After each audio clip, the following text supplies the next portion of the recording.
¿Qué tal, Alfredo? ¿Cómo te va? ¿Cómo andamos? Bien, buenas noches, Ricardo. Efectivamente, como decías, es una semana que hay muchas novedades, hay muchas cuestiones económicas, pero voy a comenzar haciendo una reflexión que no tiene estrictamente que ver con lo económico, aunque está vinculado, y que tiene que ver con lo que yo creo que debería ser la responsabilidad de los analistas, de los comentaristas, de los periodistas, funcionarios, exfuncionarios, cuando se hacen consideraciones sobre la economía. Me parece que demasiado a menudo se sacan conclusiones o se hacen afirmaciones que no están directamente vinculadas a un análisis más o menos objetivo, si es que esa categoría existe.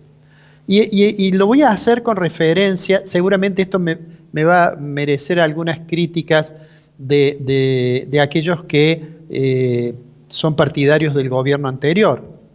Porque voy a hacer una referencia a algo que dijo un economista muy formado, que es Guido Sanderis.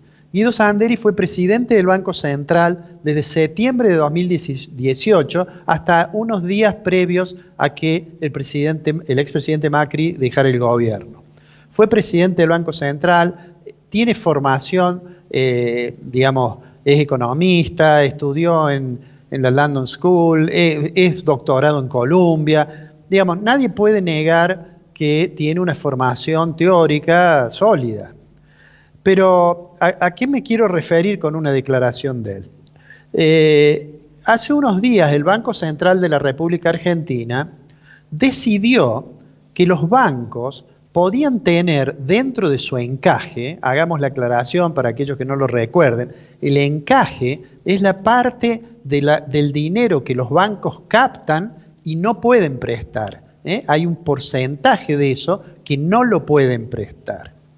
Entonces, esa parte de ese encaje se integra, ya sea con dinero en una cuenta corriente, o se integra, por ejemplo, con LELIQs.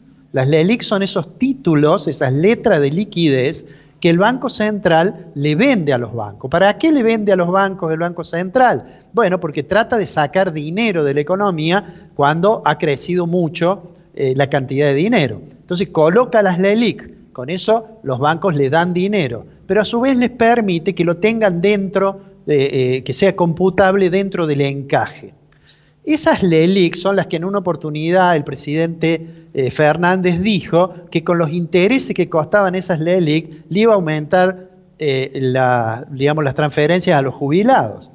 Y que iba a ir desmontando eso. Bueno, eso no lo ha hecho. Hoy hay un stock de LELIQ que está en torno a los 2 billones de pesos. Entonces, ¿qué lo quiso ahora el Banco Central? Le dijo a los bancos, miren, esos títulos que yo les vendo, que son para quitar liquidez, usted si quiere puede utilizar, en lugar de utilizar esos títulos para el encaje, puede utilizar también bonos del Tesoro.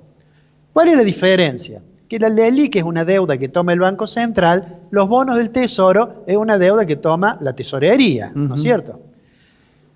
En general, eso implica que los bancos tendrán que decidir, porque el Banco Central le ha dicho, mire, es voluntario. La pregunta es, ¿qué es lo que dijo Guido Sanderis? Guido Sanderis dijo, esto abandona un criterio de prudencia. ¿Por qué? Dice, porque en la medida en que los bancos tengan como contrapartida de los depósitos que captan, en lugar de LELIQ, tengan un bono del Tesoro, la próxima crisis de deuda que tenga el Tesoro se va a transformar en una crisis del sistema bancario. Bueno, él declaró eso, Ricardo, y generó, además de muchos comentarios en las redes, bueno, a partir de la declaración, tanto de Sanderis como de otros analistas, hubo mucha intranquilidad, ¿no? A tal punto que pocas horas después, a mí me consultó una empresa de Córdoba, y me dijo, la pregunta era, ¿estamos yendo camino a un corralito? Es decir, ¿cuál es el camino que sigue ese razonamiento? Dice, si hay una crisis de deuda, los bancos no pueden devolver la plata porque el Tesoro no les paga los bonos, claro, y entonces se hace un corralito. Bueno, digo, y acá voy al tema de la responsabilidad.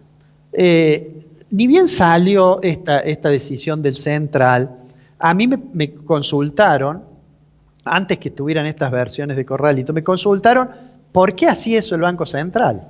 Y yo encontré dos razones, básicamente.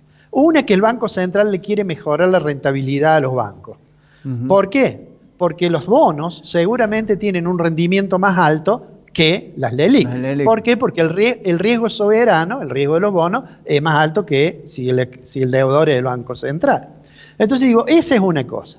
La otra cosa que yo creo que estuvo pensando el gobierno es que, tal como dijimos en un programa anterior, la concentración de deuda en el mes de julio y agosto va a ser muy importante. Entonces esa deuda la va a tener que renovar. Y entonces una forma es tener la posibilidad de que los bancos compren deuda, porque de esa manera, digamos, va a ser más fácil afrontar esas obligaciones, ¿no? Digo, la diferencia es que antes de que el Central tomara esta decisión, ¿cómo funcionaba? El Tesoro le pedía plata al Banco Central, el Banco Central se la daba, ese dinero que le daba el Banco Central al Tesoro para financiar el déficit entraba a la economía, aumentaba mucho la cantidad de dinero y entonces el Banco Central, por otro lado, esterilizaba dinero colocándole a LELIQ a los bancos.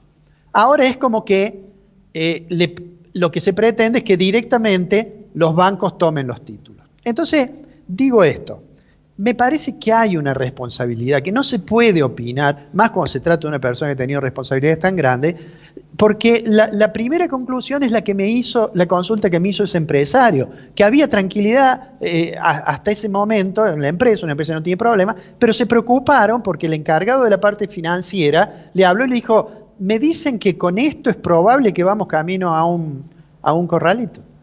Bueno, entonces digo, me parece que sería saludable que hubiera más prudencia cuando se hacen ese tipo de consideraciones. Mi impresión es que los bancos lo han visto de buena manera esta decisión del gobierno. ¿Por qué? Porque van a poder tener seguramente un poco mejor de rentabilidad.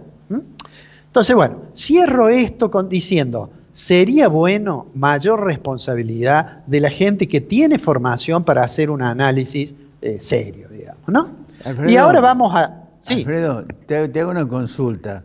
Teniendo en cuenta el aspecto curricular de Sanderis, y en función de los cargos que ocupó, la pregunta que quería hacerte es, Sanderis no es caído del cielo ni mastica vidrio. Si hace una afirmación de esta naturaleza, es quizás con una decisión política de mover un poco, como vos decís, el avispero, ¿me entendés?, para generar cierto grado de desconfianza a la ya desconfianza que genera precisamente la política económica del gobierno. Sí, yo creo que no hace falta nada más para generar desconfianza respecto a la política económica que sigue el gobierno, sinceramente. Sí. Me parece que no hay que agregar fuego a la hoguera, digamos así, ¿no?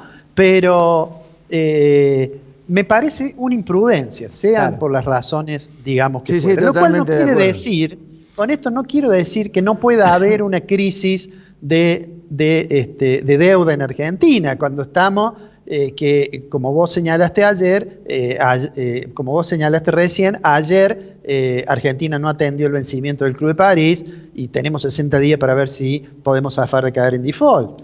Y pagar además costos porque los atrasos tienen costos. Sí. Es decir, no es que no pueda haber una crisis de deuda, ¿no? En Argentina no es que pueda aparecer un cisne negro, digamos, como cuando se menciona normalmente un hecho poco probable que acontece. Sí. Yo suelo decir, Argentina es una granja que cría cisnes negros. O sea que puede ocurrir eso, pero me parece que no agrega nada con eso Sanderis. Hubiera sido mejor una explicación que una afirmación, digamos, tan tremenda, ¿no?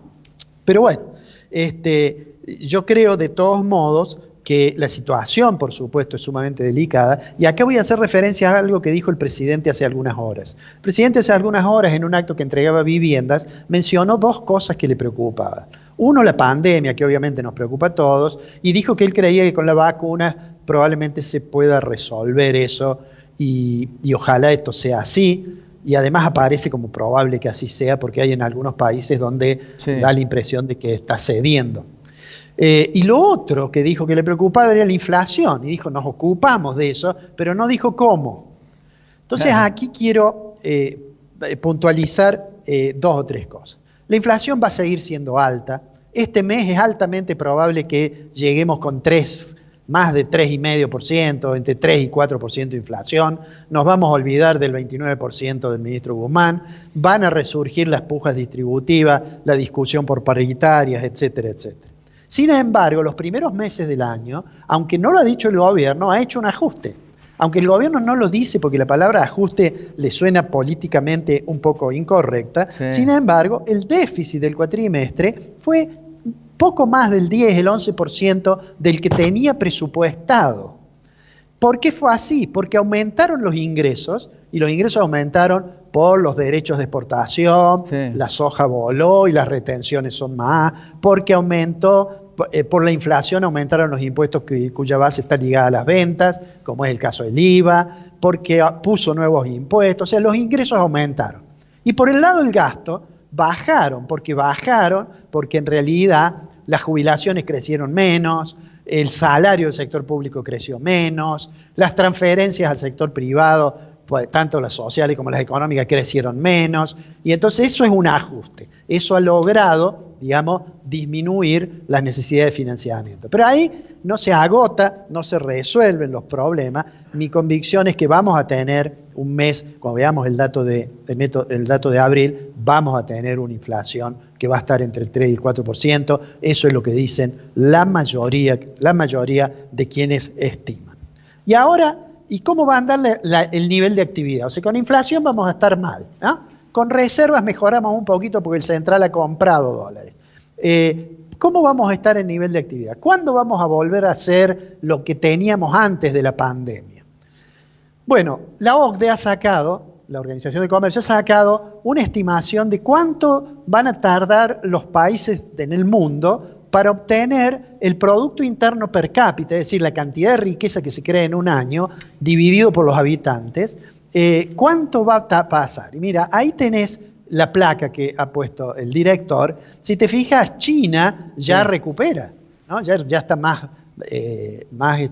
ha recuperado un ingreso per cápita. Después viene Turquía. Bueno, estos son los emergentes, ¿eh? Aquí están considerados los países emergentes. Esos 13 países, de esos 13, Argentina, según vemos ahí, según la OCDE, en realidad se va a recuperar después del segundo trimestre del 2026, Ricardo. Ese es. Uno podría decir, bueno, a ver, veamos nada más que los de América Latina, que es la placa siguiente, me parece que se ve mejor todavía. Claro. Ahí tenés Chile, Brasil, Colombia y México. Chile, en 2021, se estima que en el último trimestre, Chile va a recuperar el nivel anterior a la pandemia.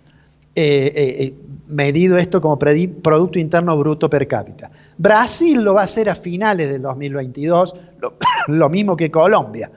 A México le va a llevar un poquito más, hasta el 2023, y nosotros, Ricardo, vamos a recuperar el Producto Interno Bruto per cápita que tenía Argentina antes de la pandemia en el 2026.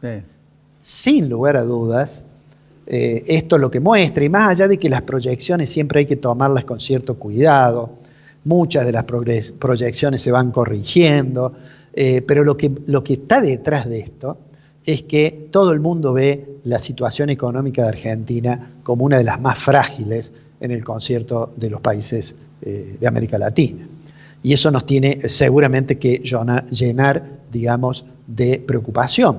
Digo además, si vamos camino a un proceso electoral, me parece que las primarias van a ser, no sé, en menos de 100 días, me parece que tenemos por delante muchas complicaciones. Es decir, el gobierno tiene que compatibilizar esta idea de hacer ajuste fiscal que le ha aplicado el primer cuatrimestre con la idea de tratar de no hacer tan severas los ajustes que lo perjudiquen desde el punto de vista electoral. Y para terminar, tenemos el frente externo todavía muy abierto y, como vos decías, con diferencias internas sobre cómo abordar los problemas que tiene la alianza gobernante.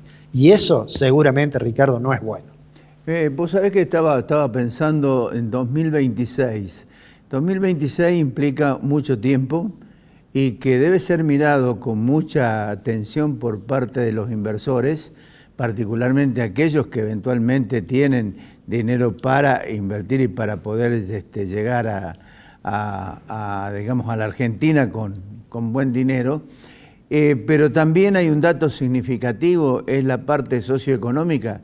¿Cómo se va a recuperar el tema de la pobreza, de la indigencia, los problemas centrales que tiene la sociedad en este momento, si recién en el año 2026 vamos a empezar a crecer? Yo digo, me da la impresión de que a lo que vos decías recién, que tenemos demasiadas complicaciones, habría que agregarle esta hacia el futuro, que no deja de ser menor, teniendo en cuenta que viene de la OCDE y teniendo en cuenta que, como vos decís, también se pueden errar algunos pronósticos, pero no tan exageradamente como para decir en el 2026 Argentina vuelve a crecer. De acá hasta el 2026, este gobierno o el que venga va a tener la severa necesidad de arreglar las cuentas lo más pronto posible, ¿no? Sí, y es un tema, es muy pertinente la observación. El tema de la pobreza está claro que digamos, una economía que crece no necesariamente disminuye la pobreza. Sí. Ahora, lo que está claro que si una economía no crece, es casi imposible reducir los niveles de pobreza. Así es.